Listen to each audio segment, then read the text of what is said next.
भारतातील पहिल्या महिला मुख्य निर्वाचन आयुक्त कोण आहेत असा प्रश्न विचारलाय. म्हणजे प्रामुख्याने निवडणूक आयोग आहे यावर आधारित हा प्रश्न आहे. यामध्ये ऑप्शन दिलेले आहेत स्वरूपा राणी, व्ही.एस. रमादेवी, कमला नेहरू आणि जयललिता. या प्रश्नाचं योग्य उत्तर आहे व्ही.एस. रमादेवी. तर मग निवडणूक आयोग याबद्दल डिटेल माहिती पाहू. निवडणूक आयोग एक स्वायत्त आणि स्वतंत्र घटनात्मक संस्था असून ती राज्यघटनेचा भाग 15 म्हणजे संविधानाचा भाग 15 याच्याशी संबंधित आहे. कलम 324 ते 329 दरम्यान निवडणूक आयोगाची रचना, अधिकार आणि कार्यांचा समावेश आहे.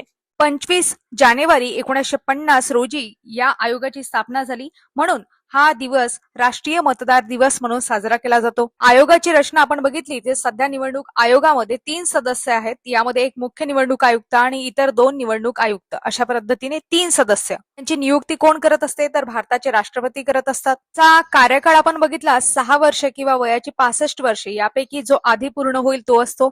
दर्जा आणि वेतन सर्वोच्च न्यायालयाच्या न्यायाधीशा इतके वेतन आणि त्यांना भत्ते मिळतात. त्यांची पदच्युती करायची असेल तर यामध्ये मुख्य निवडणूक आयुक्त आहेत, त्यांना केवळ सर्वोच्च न्यायालयाच्या न्यायाधीशांप्रमाणे हटवले जाते, त्याच पद्धतीने हटवले जाते. आणि इतर जे निवडणूक आयुक्त असतात त्यांना मुख्य निवडणूक आयुक्तांच्या शिफारशीवरून राष्ट्रपती थेट पदमुक्त करू शकतात. नंतर पहिले मुख्य निवडणूक आयुक्त कोण होते? सुकुमार सेन होते. हे तुम्हाला माहिती पाहिजे.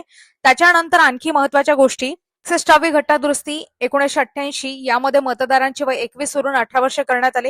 हे सुद्धा आपल्याला माहिती पाहिजे. आता एक गोष्ट लक्षात ठेवा, ज्या पद्धतीने केंद्रीय निवडणूक आयोग असते त्याच पद्धतीने राज्य निवडणूक आयोग सुद्धा असते. मग यामध्ये काय फरक आहे? केंद्रीय निवडणूक आयोग आहेत राष्ट्रपती, उपराष्ट्रपती, लोकसभा, राज्यसभा, विधानसभा, विधान परिषद इत्यादीसाठी निवडणूक घेत असतो. राज्य निवडणूक आयोग आहे. राज्य निवडणूक आयोगाबद्दल आपण बघितलं तर 73व्या आणि 74व्या घटनादुरुस्ती कायदा 1992 द्वारा राज्य निवडणूक आयोगाची स्थापना करण्यात आलेली आहे.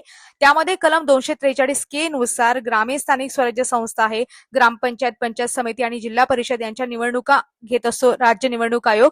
तसंच कलम 243 नुसार यामध्ये शहरी स्थानिक स्वराज्य संस्था आहेत, जसं नगरपंचायत, नगरपालिका, महानगरपालिका यांच्या निवडणुका घेत असतो. हा साधा सोपा प्रश्न तुमच्यासाठी, महाराष्ट्र राज्य निवडणूक आयोगाची स्थापना कधी झाली अधिकृतपणे हे तुम्हाला कमेंट बॉक्समध्ये सांगायचं आहे. तर विचारलेल्या प्रश्नांचे उत्तर द्या. अधिक माहितीसाठी चॅनलला सबस्क्राईब करा. अशाच पद्धतीने पूर्ण आपली सिरीज आहे, पाहू शकता. लॉंग व्हिडिओ सुद्धा आहेत, पाहू शकता.